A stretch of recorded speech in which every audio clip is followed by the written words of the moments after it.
Do you know what a cultural fit or a cultural ad is? And it's something that companies want to know whether you have it in you or not. Join me, your performance augmenter, Group Captain Ranjit Isaac, an Indian Airforce veteran, as we decode this important personality trait. Taking off from where we had left in the last episode, where Vijay and his friends were discussing the success of George, and Suresh wanted to know what general cognitive ability is. This time, again, Usha stopped George and said, "Before you answer, Suresh, tell us about googliness." George said, "See, googliness is just another word for the now famous practice, the Silicon Valley, called cultural fit or a cultural ad. With cultural fit, they mean that when one is selected, one should become an asset to that company. That is, you need to possess the near similar traits and values as those who are already in it. These values and traits are said to be found from the worker to the CEO of the company. It means that you should already be a round peg to fit smoothly into that round hole. You know, founders of Google, Larry and Sergey, had successfully laid the foundation of a culture that rewarded innovation and improvement. This is followed till date, and a statement from Sundar Pichai where he says, "We try to work on things which billions of people will use every day," manifests those values of all Googlers. So to join Google, one should have a similar mental outlook. Vijay interjected and said, "But then how do they find these qualities in us?"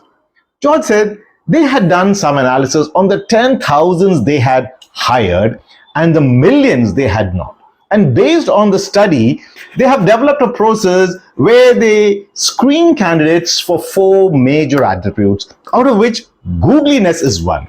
During the interview process, they try to weed out candidates who could be possibly a toxic employee or a false positive. They do this using behavioral-based interview questions.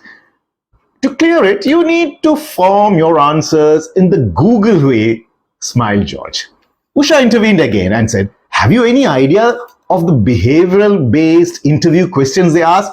George said the process followed by them is kind of proprietary, but there's a lot of material available in the public domain which can help you.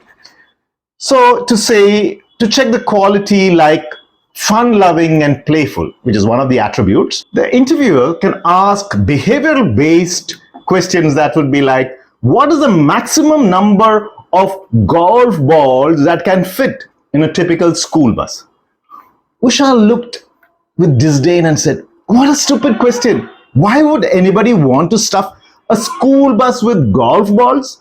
Vijay said, "Yeah, school buses come in so many shapes and I have never seen a golf ball to know its size." Suresh too joined in after doing some mental maths and said, "I presume a standard school bus would be about 8 feet wide, 6 feet high, and by 20 feet long. And the volume of a golf ball would be around 2.5 cubic inches. That means about 6,660 golf balls will fit in. That's just a guess." Usha questioningly said, "What are they actually planning to find by asking us such questions?" George said, "See, you all approach the problem in a different way. Actually, during training, they told us no one is interested in the number of balls which are going to be filling that school bus. They are interested whether or not you're able to come up with a process and a probable solution with the inputs provided." Some people, when asked the same question, are stumped.